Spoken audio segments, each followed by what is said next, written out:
আপনি এমন এক শহরে রাজা বা রানী যেখানে চারিদিকে শুধু জাদু আর তলোয়ারের ঝনঝনি, কিন্তু আপনার নিজের পরিবারেরই আপনার সবচেয়ে বড় শত্রু।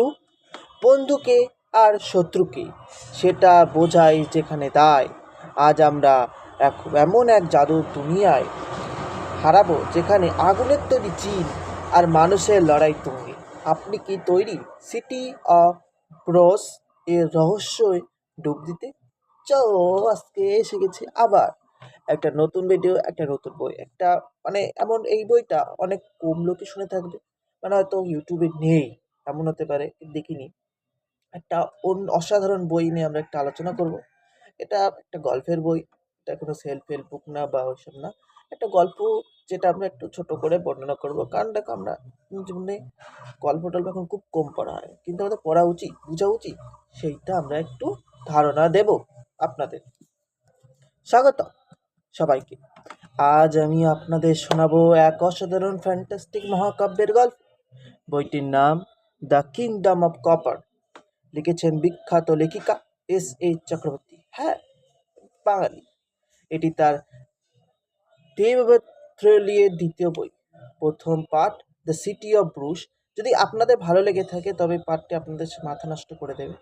পলিটিক্স, ম্যাজিক আর ইমোশন এর পারফেক্ট ব্লেড এই বইটা আছে। শুরু কি করা? গল্পটা শুরু হচ্ছে প্রথম বইয়ের ঘটনায় 5 বছর পরে। অবশ্যই আমরা এই প্রথম বইটা করা হয়নি। প্রথম বইটা খুব তাড়াতাড়ি আমি নিয়ে আসবো। আমাদের মেইন ক্যারেক্টার নাহিরি এখানে এমন দেববাদের প্রিন্সেস, এটা কিন্তু দেবাবাদের প্রিন্সেস, কিন্তু সে কি সুখী? একদম না। সে এখন একা সোনার খাঁচায় বন্দি। তাকে জোর করে বিয়ে দেওয়া হচ্ছে রাজা খাসানার ছেলে হুনতাইরের সাথে। নাহিরিকে প্রতিনিয়ত লড়াই করতে হচ্ছে তার অস্তিত্ব টিকিয়ে রাখতে এবং তার হিলিং পাওয়ার বা চিকিৎসার ক্ষমতাকে মানুষের কাজে লাগাতে।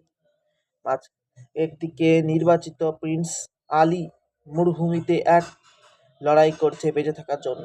সে আগের চেয়ে অনেক বেশি শক্তিশালী এবং তার ভেতরে এক অদ্ভুত জলের শক্তি কাজ করছে। এক শক্তি, একটা ম্যাজিক কাজ করছে। যখন সে দেবাবাদে ফিরে আসে, তখন শুরু হয় আসল খেলা।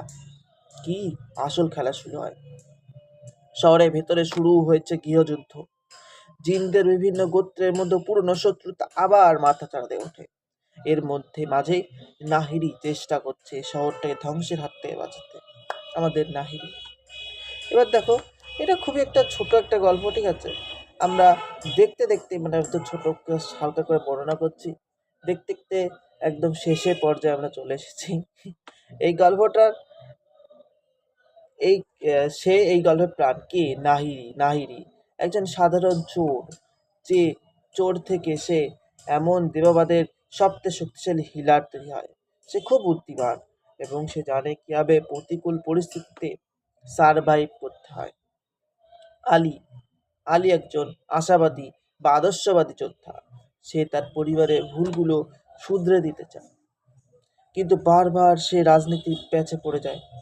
তার নতুন ম্যাজিক্যাল পাওয়ারগুলো গল্পের মোড়ে ঘুরিয়ে দেয়।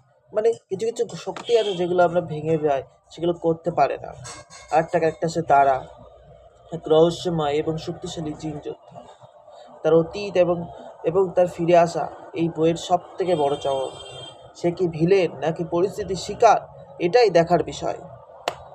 এবার আমরা চলে আসলাম একদম শেষ পর্যায়ে। এই বই থেকে আমরা একটু খুবই বড় শিক্ষা পাই। আমরা এখান থেকে একটা শিক্ষাও পাই।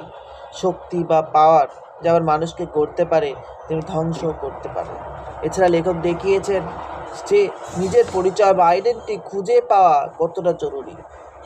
আমরা আমাদের পূর্বপুরুষদের ভুলের জন্য দায়ী হই, কিন্তু বর্তমানকে সুন্দর করার দায়িত্ব আমাদেরই। পার্সোনাল ওপিনিয়ন যদি করি, ব্যক্তিগতভাবে বলতে গেলে এই বইটি প্রথম পার্টের চেয়েও বেশি টানাটানা উত্তেজনা। প্রথম পার্টটা পড়েছি, তোমাদেরও নেক্সট দিন আমি শোনাবো, ওটা আমি করা হয়নি। লেখকদের ওয়ার্ল্ড বিল্ডিং বা জাদুর দুনিয়া তৈরি ক্ষমতা অতুলনীয়। আপনি যদি গেম অফ বা থ্রোনস বা হ্যারি পটারের ভক্ত হন, তবে এই আরবিয়ান ফ্যান্টাসটি আপনার মিস করা একদম উচিত হবে না। অবশ্যই এটা পড়বেন। এবং আপনি যদি কমেন্টে বলেন, আমি কিন্তু আপনাদের জন্য ফ্রি অফ কস্ট ই বুক দিয়ে দেবো আমাদের হোয়াটসঅ্যাপ গ্রুপে। জাস্ট কমেন্ট করুন, আমি দিয়ে দেবো।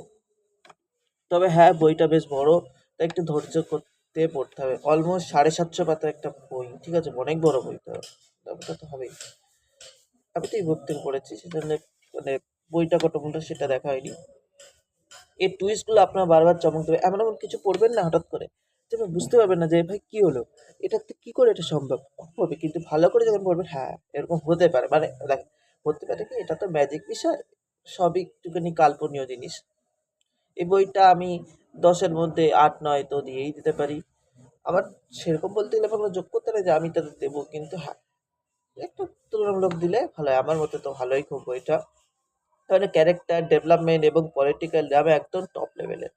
শুধু শেষ দিকে কিছু একটা জায়গা ধীর গতি মনে হতে পারে, কিন্তু ওভারঅল একটা মাস্টার রিড। আমি এটা আজকে এইটুকু একটা গল্প দিলাম, কারণ অনেক দিনই হলো আমি ফাইন্যান্সিয়াল বা সেলফ হেল্প বুক দিচ্ছিলাম, তাই আজকে একটু অন্য ধরনের বই দিলাম।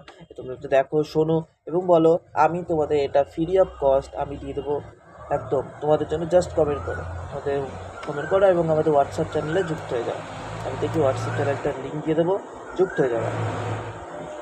তো বন্ধুরা, আমাদের কি মনে হয় নাহিরি কি পারবে দেবদারকে বাঁচাতে, নাকি তারা সব ধ্বংস করে দেবে? কমেন্ট করে অবশ্যই জানান। আর যদি আপনি এই ধরনের ফ্যান্টাস্টিক বইয়ের গল্প আরও শুনতে চান, তবে ভিডিওটি লাইক করুন এবং বন্ধুদের সাথে শেয়ার করুন। এমন আরও ভিডিও পেতে সাবস্ক্রাইব করতে ভুলবেন না। দেখা হচ্ছে নিত্য ভিডিওতে। ধন্যবাদ। আমরা পরের ভিডিওতে এর ফার্স্ট পার্টটা নিয়ে আলোচনা করব। এভাবে চলবে। এটার মধ্যে 4টে না 5টা পার্ট আছে। আমরা তৃতীয় পার্টের আলোচনা করলাম, প্রথম পার্টটা দেবো, তো তৃতীয় পার্ট আসবে, চতুর্থ পার্ট আসবে। এইভাবে চলবে কয়েকদিন টানা, এই বইটা সিজন চলবে। তারপরে তোমরা যদি চাও, জাস্ট লেখো হ্যারি পটার। আমরা হ্যারি পটার সিজন আনবো। প্রায় অনেকগুলো বই আছে, সেগুলো আমাদের সব করা আছে। পর এক একটা পর একটা করে আমরা হ্যারি পটার সিরিজও আনবো, মানে সিরিজ থাকবে, সেই সিরিজে পরপর সব দেওয়া থাকবে। তোমরা জাস্ট কমেন্ট করো যে হ্যারি পটার সিরিজ স্টার্ট, তবে হ্যারি পটার সিরিজও আমরা চালু করে দেবো। ধন্যবাদ। Subscribe please.